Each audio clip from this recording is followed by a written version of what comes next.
The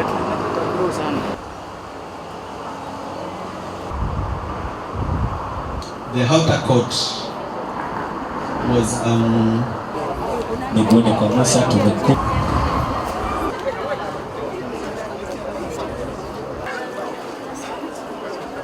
he having his sin and it was not there. Hello. It's awesome to see fellowship with God. by the priest. He will go around smearing it on the horns, the four horns. That is the first step. The day of atonement that they used to,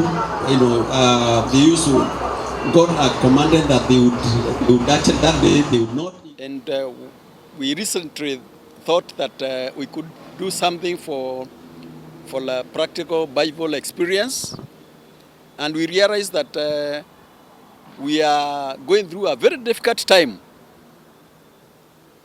And it's not just in Kenya, it's all over the world. And apparently we realize also that when the children of Israel were in the desert, they were also having a very difficult time. And desert is not a good place.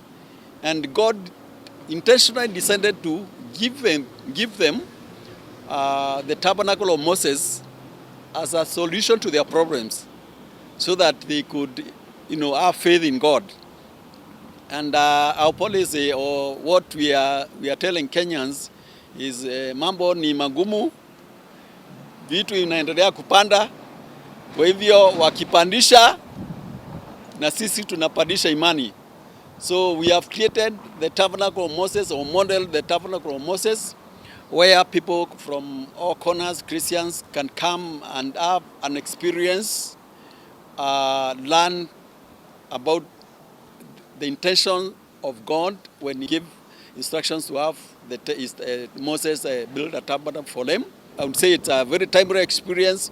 Today we have over 500 people from the Redeemed Gospel come to this center to come and interact with the furniture in the tabernacle, and admittedly it's been a great day, and we welcome churches in Nairobi or outside Nairobi. Make a trip, come with your congregation, come with your youth, come with your children, come with your church members. Let them have a practical Bible experience instead of going to Israel. And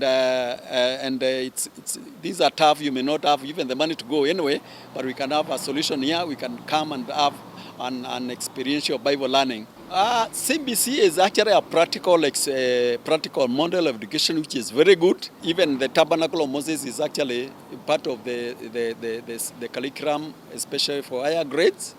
And we want to encourage the government to support initiatives where stakeholders are partnering with schools to have a better or a smoother implementation of the CBC curriculum.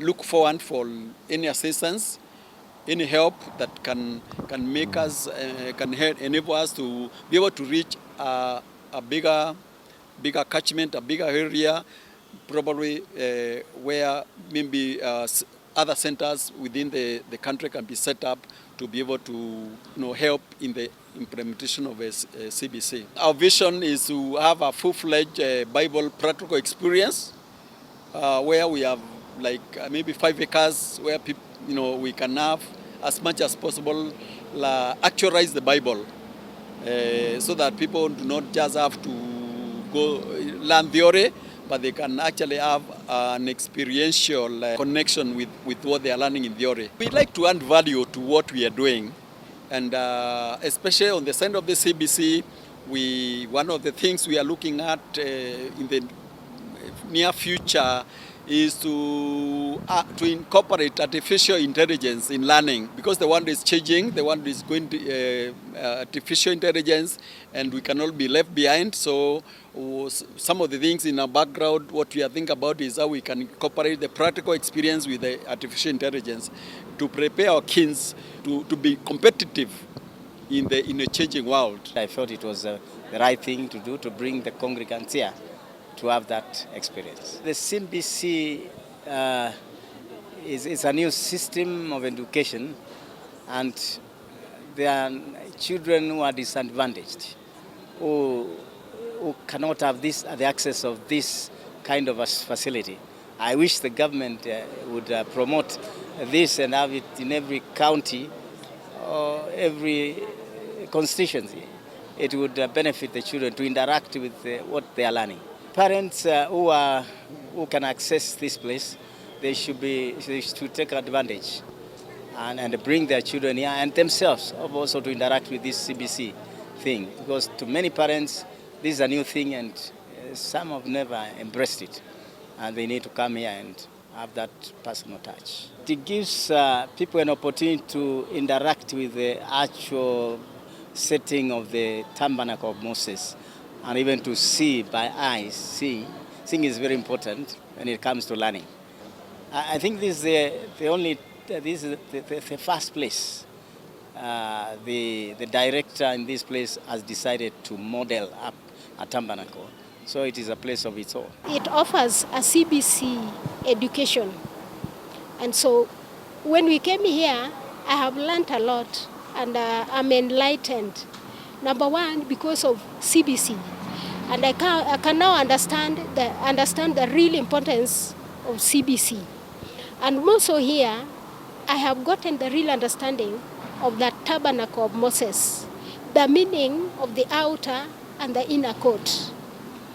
And so coming out of here, really I can now tell somebody what it means to go through the process of getting saved, sanctification, and then living a righteous life through the Holy Spirit. It's better to come to this center, really know and see the practical things, so that when you go home and you have this child, now you can really guide him or her into what he is learning. Many of us makes mistakes out there, especially right now. CBC entails a lot, and most of it is practical.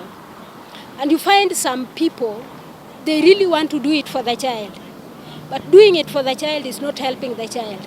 It's like somebody putting the child into school, and you expect that at the end of everything you go and sit for him or her. No.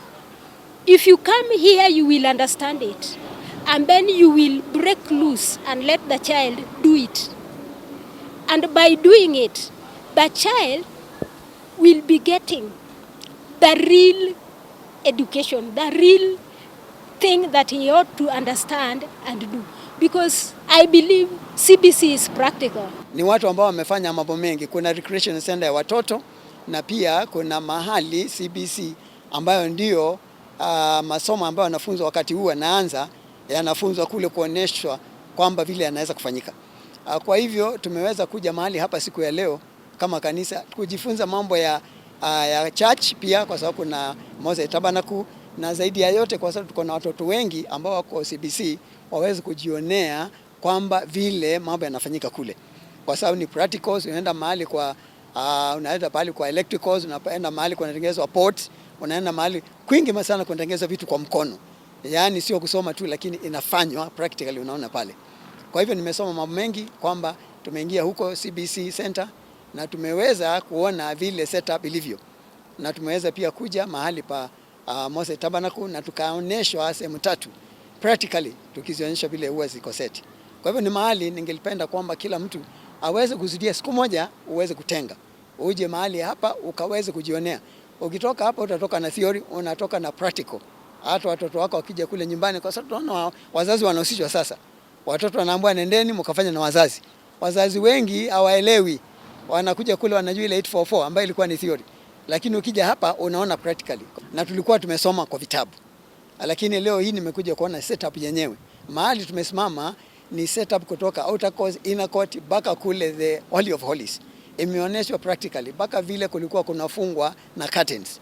Na tukaambiwa sababu ya kufunga na curtains, tukaelewa ilikuwaje curtains kaondolewa wakati Yesu alikufa msalabani akafufuka.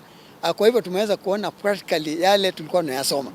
Ukitoka mahali hapa unaenda ukiwa na ujuzi, sio tu kwa akili, uko na ujuzi kama mwanadamu kwamba hivi ndio mambo yalivyokuwa, na ukiangalia vile mambo yalikuwa zamani na yale Yesu alileta, unapata kusema kweli kulikuwa na maana Yesu kufa msalabani.